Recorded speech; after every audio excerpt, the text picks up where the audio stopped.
Every business has an ethos. Every business leader knows that they have an ethos.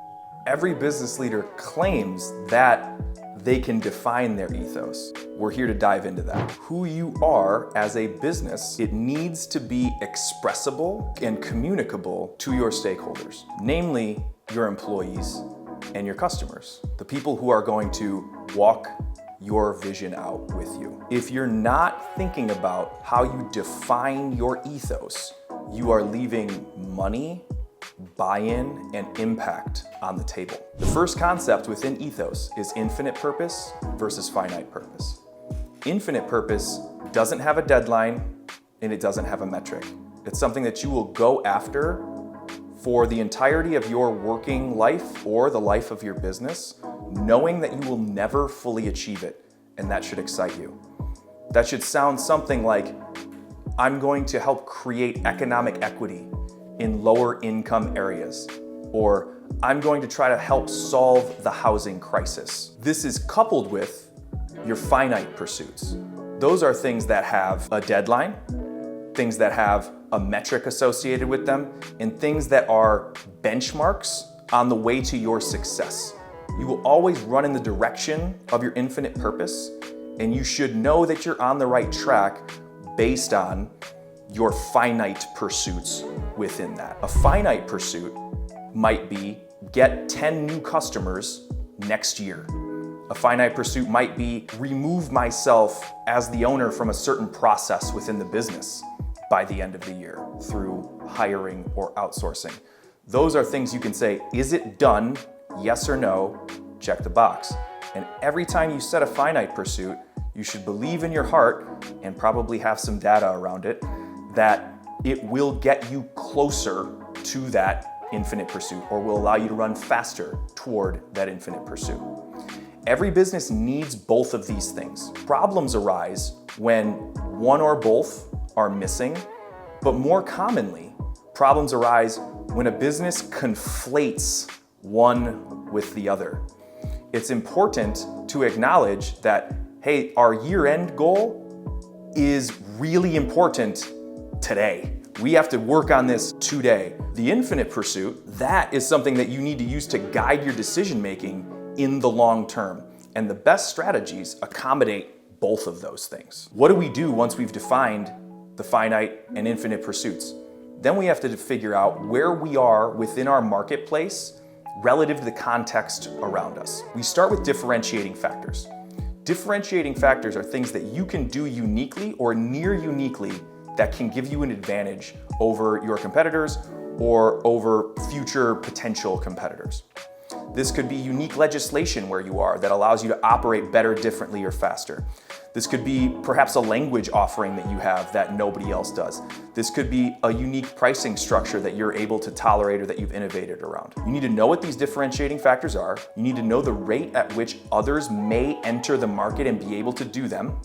You need to know how you're taking advantage of them in your hiring strategy, in your operations strategy, in your financial strategy, and you need to not lose them unless it's time to lose them. The next thing is we need to be aware of where we are going to compete and hopefully win within the marketplace and what we are going to concede within the marketplace. Saying what you want to win on without saying what you're willing to trade for it is not compelling. It's bullshit. It's disingenuous. The old Facebook adage, move fast, break things.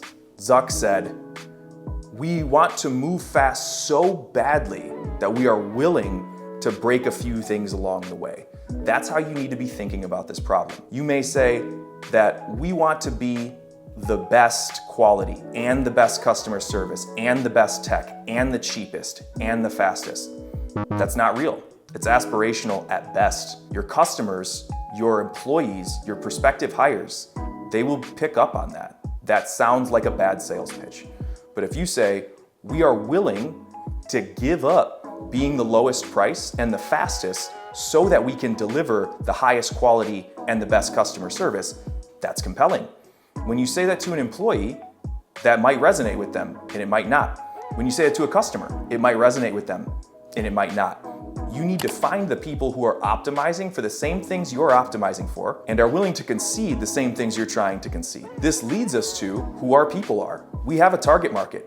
We have an ideal hire. We have a desired culture for our business. Those things are rooted in what we're competing on and winning on and what we're conceding or giving up. If we don't have these defined and communicable, we're never going to be able to find our target market. But once we've defined these, written them, and can communicate them, now we can go about thinking, where is our target market?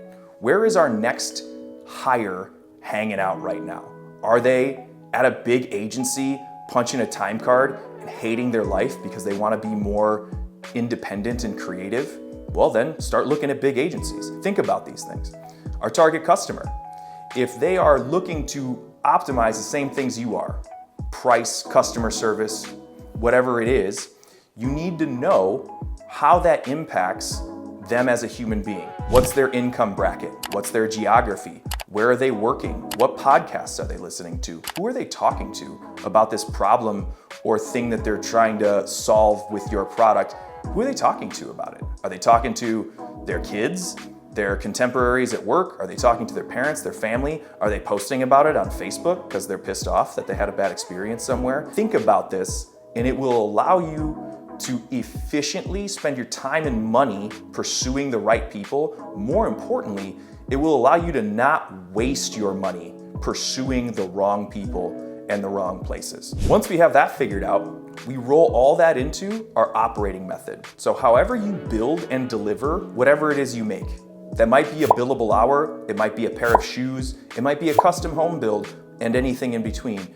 However we deliver and make what it is that we do, that's our operating method. It has to talk to your infinite pursuit, your finite pursuits, your differentiating factors, your competition and concession factors, your target market, and every ethos-driven variable needs to manifest itself somewhere in your operating method. The beauty of this is that it can be checked by others. If you go to a coworker or a co-founder or a friend and you say, here's who I am and here's what I'm optimizing for, does my operating method make sense?